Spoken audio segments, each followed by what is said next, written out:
If you ever put your dog in the car with you when you're driving along, you need to hear this. My next guest co-authored a book with a woman whose dog died in a tragic car accident. Scott Haskins joins us now, author of How to Protect Your Pet from a Disaster. And Scott, I guess you're gonna focus. You outline many potential disasters in your book. But, yeah, of course. Yeah, but we're going to talk about... this is just one of those things that are more common than you might think. Yeah, traveling. I mean, don't we see it all the time? People with their dogs in their laps. You see them in the passenger seat. You see them with their heads hanging out the back window. So depends on the size of the dog, obviously. Yeah, tell us about this, the particular dangers.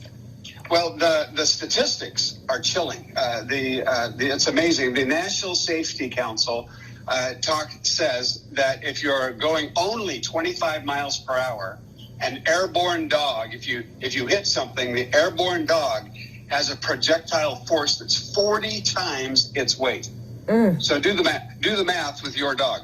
And for example, a German Shepherd, if it weighs 75 pounds and it's not restrained, it's just moving around the back, and you hit something, it has a force of 3,000 pounds. Now, that can be lethal for a driver or for, obviously for a passenger. And oftentimes they go out the front windshield, which is what happened to a really super great dog that belonged to my co-author. Are you talking about the windshield, Scott? It went out the windshield. This was a New Zealand Huntaway that was just an amazing dog. It was enormous. Lean, but just an enormous dog, and everybody went out the front windshield when somebody cut him off in a big truck. But go ahead. Well, I wanted to ask you what you think is the best restraint for a dog of any size. Let's start with the big dog. Say you have a big dog like that. Where should you put them if you're going to put them in your car? The seat belts that you have are made to not give way, to hold back. So you've probably got a harness or a leash or something, and I had a 15-pound Yorkie. We used to take the seatbelt and wrap it around through the harness and buckle him in, and and that was good. But they make harnesses for pets, and you can probably do a search and find different ways. But even just tying them up to the back of the back of the seat, so that they're restrained is really important. There's a video on YouTube that shows an unrestrained dog and a restrained dog, and then the impact, and showing in slow motion what happens with the dogs flying around the cabin. Scott, what about the automobile? Go ahead. I want to ask you about the people who put their dogs and their cats too, and they're taking them to the vet in a kennel, in a cage.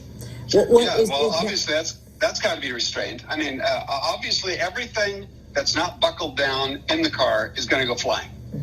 Right? Okay, yes. And so if you keep in mind, for instance, like a little child's rattle, and they're shaking it around, right? Well, that's what's happening with the kennel. If that kennel is bouncing around the cabin in a car accident, the rattle inside is your pet. Oh. And that's got to be disastrous. So your friend who helped you write the book, she lost her dog that way. Was that the catalyst, the inspiration for writing this whole book about preventing pet disasters? Well, partly. We're both pet people, and so but once we got into it, and it was like, oh my gosh, if I had read my own book several years ago, I would still have Jake the Great with me today. But it it was a moment that was really cheerful when she realized that it was something that was completely avoidable. Oh my goodness. Well, we're putting up your book here, How to Save Your Pet from a Disaster. And folks, if you are a pet parent, this is just filled with all kinds of useful information that can save all of you. And so the pet travel is just one aspect. So we wanted to tease you with that. And it's actually one of the most neglected ways that you could have a disaster with your pet. It's probably the highest probability that your pet will be involved in a disaster, probably because there's a car. It doesn't have to be like a full head-on collision. It can be like, stopping suddenly. Yeah. Changing direction suddenly, or avoiding it, and then and then the animal's thrown around in the car. Scott, this is such great advice, and what a great warning. Just this one thing that you've shared with us today. So thank you for that. Thanks. Thank you, Scott. Thanks.